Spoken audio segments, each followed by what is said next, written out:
Hey, Mr. Rose class.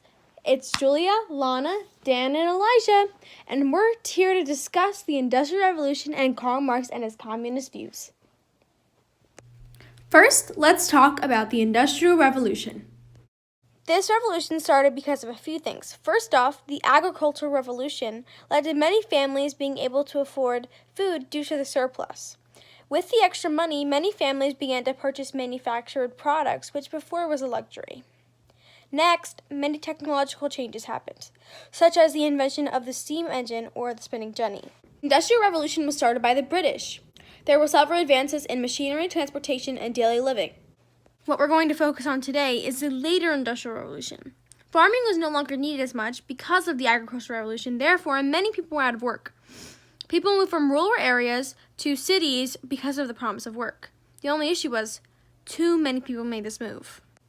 Because cities were often less spacious than rural areas, this led to overpopulation. With such crampedness comes poor conditions.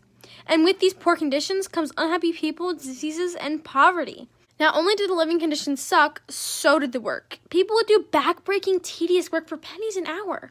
The factories were hot, cramped, and not to mention hazardous. Injuries to workers were extremely prevalent, and child labor was so huge. Children would crawl under machines and retrieve bits of cotton, which is so dangerous. The machines had no emergency buttons, so in case of an emergency, there was nothing they could do. This led to losses of arms, legs, fingers, etc. The pollution in the air also led to something called mill fever, which took the lives of many. All of this extreme hazard and underpayment led to many decisions on the unfairness of the system.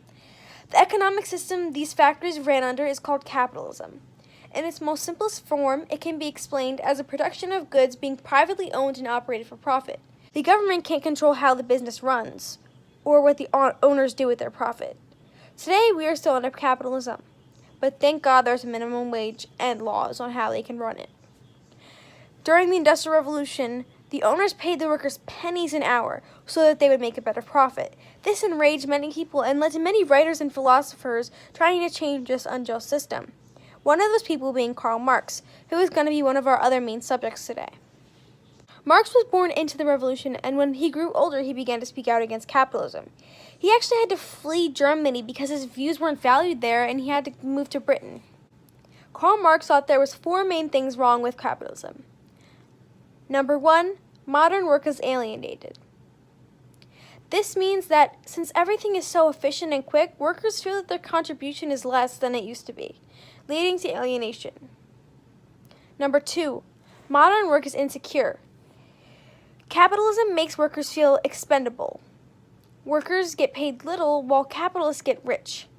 This is what many call primitive accumulation, shrinking workers' pay for more money for yourself.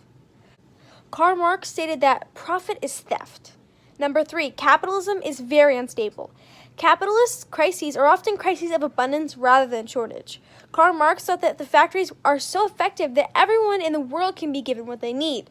The efficiency led to less need for work, hence less money for others.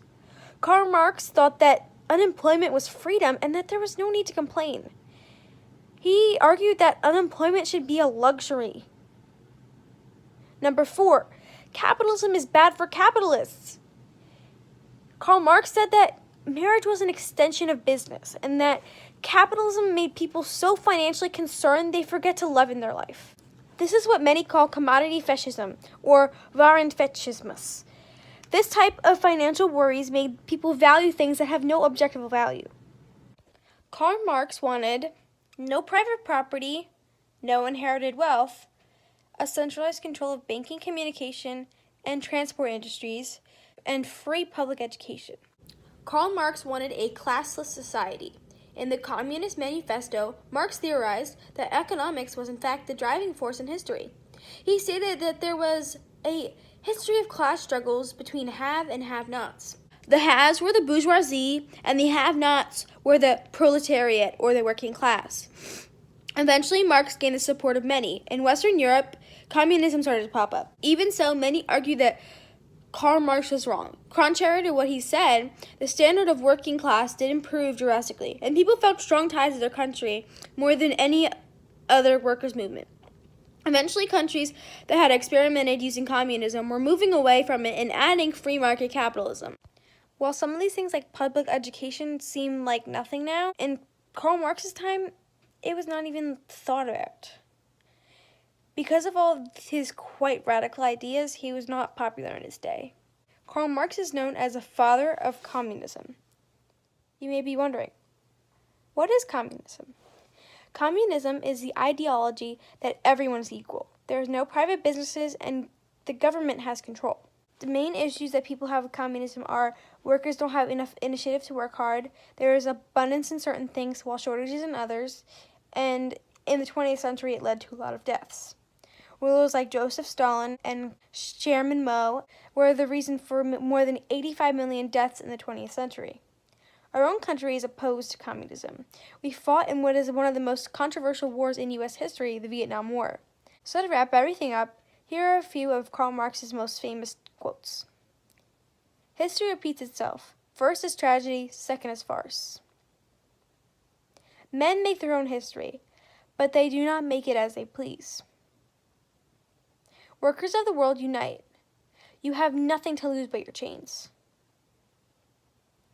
The production of too many useful things results in too many useless people. The philosophers have only interpreted the world in various ways. The point, however, is to change it. Thanks so much for watching!